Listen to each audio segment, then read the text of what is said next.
El mundo esconde muchos secretos y algunos están realmente cerca de nosotros. Aprovechar el magnífico crucero por el Mediterráneo de costa para descubrir uno de ellos es una oportunidad única que se da muy pocas veces en la vida. Tarragona es una ciudad pequeña, abarcable, amigable y con más de 2000 años de historia, la única ciudad de Cataluña declarada Patrimonio de la Humanidad por la UNESCO. Hace 2000 años, Tarragona era la capital de la mayor provincia del Imperio Romano, la Hispania Quiterioro Tarraconense, la ciudad en la que vivió el propio emperador Augusto entre los años 27 y 25 a.C. En la actualidad, 14 elementos patrimoniales forman el conjunto arqueológico romano de Tárraco.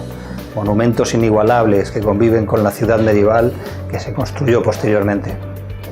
Estamos hablando, por ejemplo, del anfiteatro, con cabida para 14.000 personas y el único construido junto al mar. El circo, con un aforo para 26.000 espectadores, tantos como los que caben en la actualidad en el estadio de fútbol. Algo increíble si tenemos en cuenta que la ciudad albergaba alrededor de 20.000 habitantes. El acueducto, más conocido como el Puente del Diablo, una imponente construcción de 27 metros de altura, o el Foro Provincial, centro político y administrativo de la provincia y seguramente la obra pública más grande realizada en la península ibérica hasta la construcción de los aeropuertos. Esta magnífica ciudad te está esperando para que la disfrutes en toda su plenitud.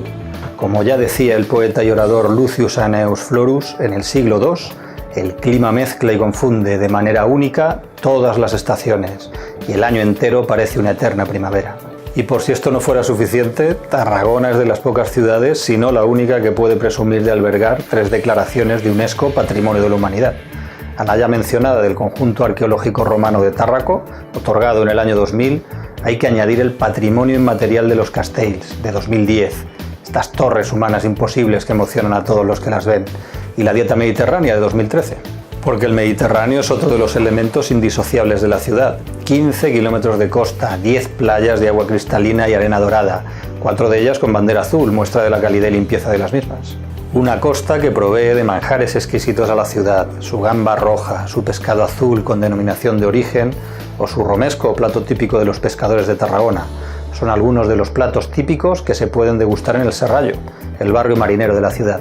Como hemos dicho, ahora gracias a Costa Cruceros puedes vivir una experiencia perfecta en la que podrás disfrutar de los tesoros, rincones y paseos de Tarragona y descubrir los destinos e islas más bellas del Mediterráneo. Embarcar en un crucero de costa es uno de esos placeres que nadie debería perderse y que además está al alcance de todos, no te lo puedes perder.